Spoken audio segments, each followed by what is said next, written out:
اعوذ باللہ من الشیطان الرجیم بسم اللہ الرحمن الرحیم السلام علیکم ورحمۃ اللہ وبرکاتہ۔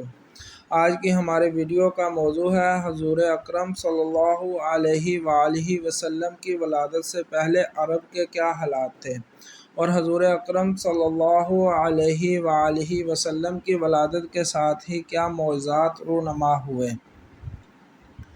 دین کو علماء یہود و نصارہ نے اپنی مرضی کے مطابق استعمال کرنا شروع کر دیا تھا اور ہر شخص میں مادیت سرایت کرتی چلی گئی۔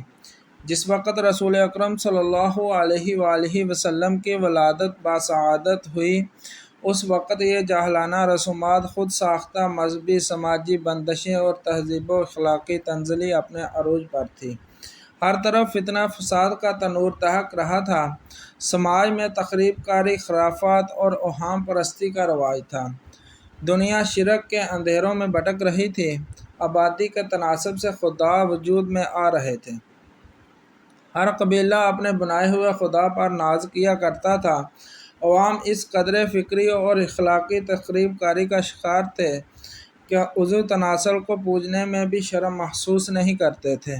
حضور صلی اللہ علیہ وآلہ وسلم کی ولادت سے پہلے عرب کو جلی ہوئی زمین کے نام سے یاد کیا جاتا تھا۔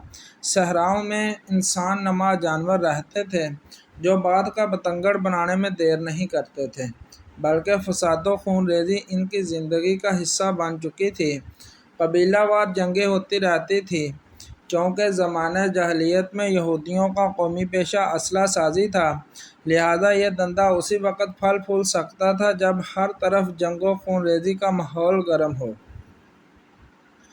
لہذا یہودی منظم طریقے سے عربوں کی جہالت اور قبائلی عصبیت کا فائدہ اٹھا کر لوگوں کو آپس میں لڑواتے رہتے تھے۔ ذرا سی بات پر 40 سال تک جنگیں ہوتی رہتی تھیں۔ اس طرح یہودیوں کا قومی بزنس ترقی کرتا گیا اور عرب اپنا سارا سرمایہ اسلحہ کی خرید اور دشمنی نبھانے میں صرف کرتے رہے۔ سرمایہ دار طبقہ زندگی کے ہر شعبے پر حکمرانی کر رہا تھا۔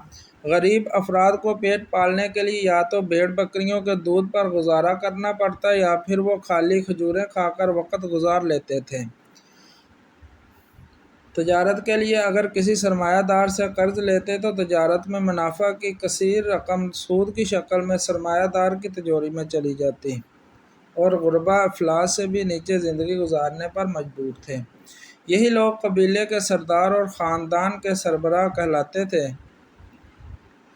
دولت کی فراوانی اور اولاد کی کثرت پر ایک قبیلہ دوسرے قبیلے سے حسد کرتا۔ بسا اوقات قبرستان میں جا کر اپنے قبیلے کی قبریں شمار کر کے کثرت تعداد پر ناز کرنا عام بات تھی، لیکن کثیر تعداد پر فخر کا دائرہ صرف مردوں تک ہی محدود تھا۔ وہ عورت کے مقدس وجود کو اپنے لیے باعث و ننگ و عار سمجھتے تھے اور اس کے بدن کو فقط ایک آلہ تلذذ سے زیادہ اہمیت نہیں دیتے تھے، یہاں تک کہ اسے آزادی رائے کا بھی حق حاصل نہیں تھا۔ بیٹیوں کو زندہ درگور کرنا ان کی قبائلی تہذیب کا حصہ تھا۔ محققین کے مطابق لڑکیوں کا زندہ درگور کر دینے کی رسم اس لیے عام تھی کیونکہ عرب کا سرمایہ دار طبقہ فقر و تنگ دستی سے ہمیشہ خوف زدہ رہتا تھا، اس لیے کہ لڑکی کو شادی کے بعد وراثت کے طور پر جائیداد میں حصہ ملنا چاہیے تھا۔ اس طرح ان کی محنت و مشقت سے کمائی ہوئی دولت کے ذخیرہ میں کمی واقع ہوتی اور جس کے ہاں لڑکی بیاہ کر جاتی وہ ان کی دولت کی بنیاد پر زیادہ مالدار اور معاشی لحاظ سے مضبوط ہو جاتا۔ لہذا انہوں نے دماد کو زندہ قبر کے نام سے تعبیر کیا اور لڑکیوں کو زندہ زمین میں گاڑ دینے کو ترجیح دی، بجائے اس کے کہ ان کا حق اپنے مال سے ادا کیا جاتا۔ یہی وجہ ہے کہ انہوں نے خود ساختہ قانون کے مطابق میراث میں بھی عورت کا کوئی حصہ متعین نہیں کیا تھا۔ ستم بالائے ستم یہ کہ شوہر کا قرض بیوی سے وصول کرتے تھے اور نادار و غریب زوجہ کے قرض ادا نہ کرنے کی صورت میں اس کے شوہر کو غلام یا اسیر بنا لیا جاتا تھا۔ میراث میں تمام تر حقوق کا مالک لڑکا ہی ہوتا تھا۔ کیونکہ ان کی تہذیب میں لڑکی کو صرف گھر میں بیٹھ کر کھانے والی اور لڑکے کو کما کر کھانے والا تصور کیا جاتا تھا۔ لہذا اس امتیاز کو برقرار رکھتے ہوئے انہوں نے میراث سے عورت کو مکمل طور سے محروم کر دیا۔ ولادت رسول اکرم صلی اللہ علیہ وآلہ وسلم کے بعد رسول خدا صلی اللہ علیہ وآلہ وسلم کی ولادت کے ساتھ ہی ایسے معجزات رونما ہوئے جو اس امر کا پیش خیمہ تھے کہ وہ عہد آ چکا ہے جس میں فرسودہ نظام اور توہم پرستی کی کوئی گنجائش نہیں ہے۔ یہ بچہ عرب کی سرزمین پر ایک نئی تہذیب اور الہی نظم و نسق کی بنیادوں کو مضبوط کرنے والا تھا۔ لہذا ولادت کے پہلے ہی دن نظام جاہلیت کے کلیساؤں میں خطرات کی گھنٹیاں بجنے لگیں۔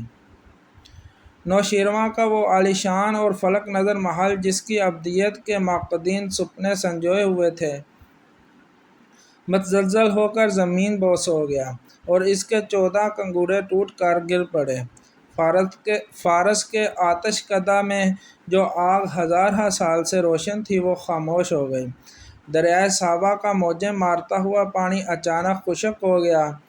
ان واقعات نے دنیا کو سوچنے پر مجبور کر دیا کہ آخر کائنات کا نظام اتنا تبدیل کیسے ہو گیا اور دنیا میں کون سا ایسا واقعہ رونما ہوا ہے جس کے اثرات ان کے مذہبی عقائد پر مرتب ہو رہے ہیں۔ مختصر یہ کہ 40 سال تک اس پرآشوب اور بدترین عہد میں رسول صلی اللہ علیہ وآلہ وسلم نے اپنی صداقت اور دیانتداری کا لوہا منوایا، اور جب فاران کی چوٹیوں سے اعلان رسالت کیا تو عرب ہی نہیں بلکہ تمام عالم میں ایک عظیم انقلاب رونما ہوتا ہوا نظر آیا۔ وہ تہذیب اور قانون الہی کی بالادستی جو جناب عیسیٰ علیہ السلام اور جناب موسیٰ علیہ السلام کے بعد دم توڑ چکی تھی، رسول اسلام نے اسے نئی زندگی عطا کی اور لوگ جوک در جوک اسلام کے پرچم تلے جمع ہونے لگے۔ پیغام الہی کی آفاقیت اور رسول خدا صلی اللہ علیہ وآلہ وسلم کے اسوۂ حسنہ نے وہ عظیم انقلاب برپا کیا جس کا کلمہ آج کے اسلام دشمن عناصر بھی پڑھتے ہوئے دکھائی دیتے ہیں۔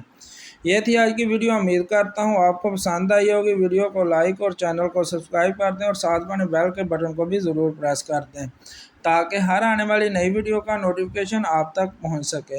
ملتے ہیں اگلی ویڈیو میں، تب تک کے لیے اللہ حافظ۔